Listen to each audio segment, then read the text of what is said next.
ദിവസവും വാട്സപ്പിൽ good morning അയക്കുന്ന സുഹൃത്തുക്കൾ നിങ്ങൾക്കുണ്ടോ? ഒരു 4-5 പേർ എനിക്കുണ്ട്.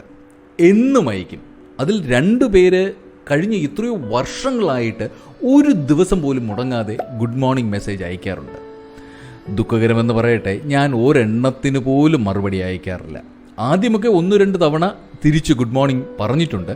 പിന്നീട് ഇത് സ്ഥിരമായിട്ട് വരുന്നതല്ലേ, അത് മൈൻഡാക്കാറില്ല. നിങ്ങൾക്കും ഈ അനുഭവം ഉണ്ടാകും, തീർച്ചയായിട്ടും ഉണ്ടാകും. ഇത് പേഴ്സണലായിട്ട് മാത്രമല്ല, ഫാമിലി ഗ്രൂപ്പിൽ, ഫ്രണ്ട്സ് ഗ്രൂപ്പുകളിലും ഒക്കെ ഇങ്ങനെ ഗുഡ് മോർണിംഗ് മെസ്സേജ് അയക്കുന്നവരുണ്ട്. അതുപോലെ തന്നെ പോസിറ്റീവ് കോട്ട്സുകൾ, ഇമേജസ്, വീഡിയോകൾ, റീൽസ് ഇതൊക്കെ അയക്കുന്ന കുറച്ച് ആൾക്കാരുണ്ടാകും അല്ലേ? എന്നാൽ ഞാനൊന്ന് ചോദിക്കട്ടെ, ഇത് ഈ സ്ഥിരമായി മെസ്സേജ് അയക്കുന്ന ആൾ പെട്ടെന്നൊരു ദിവസം അയക്കാതെ ഇരുന്നാൽ, അല്ലെങ്കിൽ കുറച്ച് ദിവസത്തേക്ക് അയക്കാതിരുന്നാൽ നിങ്ങൾ ശ്രദ്ധിക്കാറില്ലേ? അവർക്ക് എന്തു പറ്റിയെന്ന് ചിന്തിക്കാറില്ലേ? എനിക്കും അങ്ങനെ ഒരു അനുഭവം ഉണ്ടായി. എനിക്ക് സ്ഥിരമായി മെസ്സേജ് അയക്കുന്ന ഒരു വ്യക്തി പെട്ടെന്ന് ഒരു ദിവസം മുതൽ മെസ്സേജ് അയക്കാതെയായി. കഷ്ടമാണ്. ഞാൻ 1-2 ദിവസം കഴിഞ്ഞിട്ടാണത് ശ്രദ്ധിച്ചത് തന്നെ. എൻ്റെ തെറ്റ്. ഞാൻ ആദ്യം ഒന്ന് ഭയപ്പെട്ടു, എന്ത് പറ്റിയെന്ന്. വാട്സപ്പിൽ കയറി നോക്കിയപ്പോൾ അദ്ദേഹം ഓൺലൈനുണ്ട്, പക്ഷേ എനിക്ക് മെസ്സേജസ് ഒന്നും അയച്ചിട്ടില്ല. ഞാൻ ഇത്രയും വർഷങ്ങൾക്ക് ശേഷം ആ നമ്പറിലേക്ക് വിളിച്ചു. അദ്ദേഹത്തിൻ്റെ ഭാര്യയാണ് ഫോൺ എടുത്തത്. എനിക്ക് അയാളുടെ ഭാര്യയെ പരിചയമേ ഉണ്ടായിരുന്നില്ല. അതുകൊണ്ട് തന്നെ എനിക്ക് എന്നെ അവർക്ക് പരിചയപ്പെടുത്തേണ്ടി വന്നു. അയാളെക്കുറിച്ച് ചോദിക്കുന്നതിന് മുൻപ് അവർ ചോദിച്ചു, മെസ്സേജ് ഒന്നും വരുന്നില്ല അല്ലേ സാറേ? ഒരു നിമിഷം ഞാൻ സൈലൻ്റ് ആയിപ്പോയി. കാരണം അടുത്തത് അവർ എന്ത് പറയാനാണ് പോകുന്നത് എന്നോർത്തിട്ട് ആവശ്യമില്ലാത്ത വല്ലാത്തൊരു ടെൻഷൻ, വല്ലാത്തൊരു ഭയം.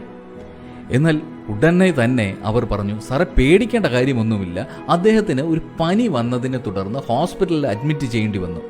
2-3 ദിവസമായി മൊബൈൽ ഫോൺ എൻ്റെ കയ്യിലാണ്, അതുകൊണ്ടാണ് മെസ്സേജസ് ഒന്നും അയക്കാൻ പറ്റാത്തത് എന്നവർ പറഞ്ഞു. അയാളോട് എൻ്റെ അന്വേഷണം അറിയിക്കാൻ പറഞ്ഞിട്ട് ഞാൻ ഫോൺ കട്ട് ചെയ്തു.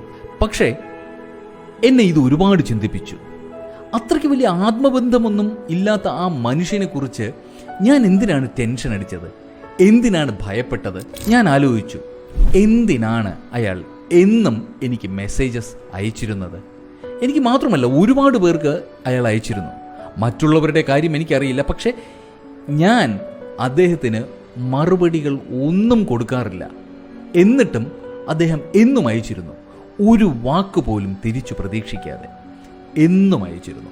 ഞാൻ കാത്തിരുന്നു അദ്ദേഹത്തിൻ്റെ അസുഖം മാറാൻ, അദ്ദേഹത്തിനോട് നേരിട്ട് ചോദിക്കാൻ. അങ്ങനെ ഞാൻ ചോദിച്ചു, എന്തിനാണ് ഒരു മറുപടി കിട്ടാതിരുന്നിട്ടും എന്നും മെസ്സേജസ് അയച്ചിരുന്നത് എന്ന്. എൻ്റെ ചോദ്യത്തിന് ചിരിച്ചുകൊണ്ട് അയാളുടെ മറുപടി ഇതായിരുന്നു, സാറേ രാവിലെ എല്ലാവരോടും ഒരു ഗുഡ് മോർണിംഗ് പറഞ്ഞു കഴിയുമ്പോൾ നമുക്ക് വേണ്ടപ്പെട്ട ഇത്രയും ആൾക്കാരുണ്ട് എന്ന ഒരു തോന്നലുണ്ടാകും. അതൊരു വലിയ സന്തോഷമാണ്. ആ ദിവസം മുന്നോട്ട് പോകാൻ ഒരു കോൺഫിഡൻസ് ആണ്. എന്നോടൊപ്പം ഇത്രയും ആൾക്കാർ ഉണ്ട് എന്ന തോന്നൽ. മിക്കവരും എനിക്ക് തിരിച്ച് മെസ്സേജസ് ഒന്നും അയക്കാറില്ല, പക്ഷേ ഞാൻ അയക്കാതായപ്പോൾ എല്ലാവരും എന്നെ തിരക്കി വന്നു. അപ്പോൾ തിരിച്ച് മെസ്സേജ് അയച്ചാലും ഇല്ലെങ്കിലും എല്ലാവരും എന്നെ സ്നേഹിക്കുന്നുണ്ട്, എന്നെ ഇഷ്ടപ്പെടുന്നുണ്ട്. എനിക്കെന്തെങ്കിലും സംഭവിച്ചാൽ നിങ്ങൾ എല്ലാവരും എന്നോടൊപ്പം ഉണ്ടാകും എന്ന് എനിക്ക് ഉറപ്പുണ്ട്. അദ്ദേഹത്തിൻ്റെ ആ വാക്കുകൾ എന്നെ ഒരുപാട് ചിന്തിപ്പിച്ചു. കാരണം പല സന്ദർഭങ്ങളിലും നമ്മൾ ഒറ്റയ്ക്കാണ്, നമുക്ക് ആരുമില്ല എന്ന് നമ്മൾ ചിന്തിക്കാറുണ്ട് അല്ലേ? എന്നെ ആർക്കും വേണ്ട, എന്നോട് ആർക്കും സ്നേഹമില്ല എന്നൊക്കെ. എന്നാൽ ഒന്ന് തിരിച്ച് ചിന്തിച്ചാൽ വളരെ സിമ്പിളാണ്.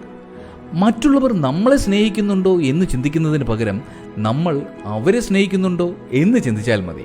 നമുക്ക് ആരുമില്ല എന്ന് ചിന്തിക്കുന്നതിന് പകരം നമുക്ക് എല്ലാവരുമുണ്ട് എന്ന് ചിന്തിച്ചുകൂടെ? അതിന് ഏറ്റവും നല്ല ഉദാഹരണമാണ് ആ മനുഷ്യൻ. ആരും ഒരു മെസ്സേജ് പോലും തിരിച്ചയച്ചിട്ടില്ലെങ്കിലും എല്ലാവരും അയാളോടൊപ്പം തന്നെ ഉണ്ടായിരുന്നു. ഒരാവശ്യം വന്നപ്പോൾ അയാളെ തിരക്കി എല്ലാവരും എത്തി. എല്ലാവർക്കും നല്ലത് വരട്ടെ എന്ന് നമുക്ക് ചിന്തിക്കാം. നല്ല കാര്യങ്ങൾ മറ്റുള്ളവർക്കും കൂടി ഷെയർ ചെയ്തു കൊടുക്കും.